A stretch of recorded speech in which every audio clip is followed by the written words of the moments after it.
তোমাদের সাথে আমি চিকেন কোরমাও বলতে পারো বা হোয়াইট চিকেনও বলতে পারো।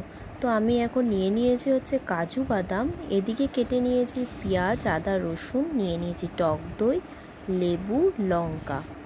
আর ওইদিকে কি করেছি, চিকেনটাকে লেবু আর নুন দিয়ে মেখে রেখেছি। আর নিয়েছি হচ্ছে ঘি, আর হচ্ছে নিয়েছি গোটা গরম মশলা। তো চলো এবারে বসিয়ে ফেলি। তো কড়াইতে আমি তেল দিয়ে দিয়েছি, এবার একটুখানি ঘি দিয়ে দিলাম। তো তেলটা আর ঘিটা একটুখানি গরম হতে থাক। এই ফাঁকে আমি করে নিচ্ছি হচ্ছে পেস্টটা করে নিয়েছি।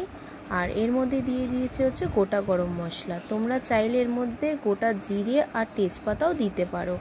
তারপর আমি আদা রসুন বাটা আর পেঁয়াজটাকে একসাথে দিয়ে দিয়েছি। এটাকে কিছুক্ষণ কষাবো। এর মধ্যে সামান্য একটুখানি নুন দিয়ে দেব। তো এটা কষতে থাকুক, কিছুক্ষণ এটা কষবে। তো দেখো এটা কষছে আর এর মধ্যে থেকে একটু তেলও বেরিয়ে এসছে। এরপরে যে চিকেনটা আমি ম্যারিনেট করে রেখেছি সেটা এখন এই কড়াইতে দিয়ে দেব। দিয়ে কিছুক্ষণ এটাকেও ভালো করে একটুখানি নাড়াচাড়া করে কষতে দেব। কিছুক্ষণ এটা এখন কষতে থাকুক ভালো করে, যাতে এর মধ্যে পেঁয়াজ, আদা, রসুন সব কিছু ভালো করে এর মধ্যে মিক্সড হয়ে যাক।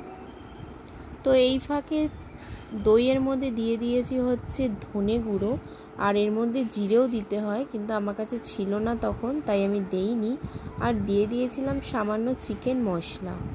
তো দেখো এখানে অনেকটাই প্রায় কষে গেছে চিকেনটা ভালোভাবে, আর দেখতে পাচ্ছ ওখানে তেলও দেখা যাচ্ছে। তো আমি না এই দইটা আর ওই ধনে আর হচ্ছে তোমার চিকেন মশলাটাকে ভালো করে মিশিয়ে নিয়েছিলাম। আর এদিকে করে রেখেছি হচ্ছে কাজু বাদাম পেস্ট। দেখতে পাচ্ছ একটু জল দিয়ে এটাকে পেস্ট করলে একটু ভালো হবে। তো তারপরে আবার চলে আসলাম এই চিকেনে। দেখো এটা হয়ে এসছে। তো এর মধ্যে এখন ওই টক দই আর ওই পেস্টটা যে করে রেখেছিলাম সেটা দিয়ে দিলাম। তো ভালো করে এবার এটাকে কিছুক্ষণ ধরে কষাতে হবে।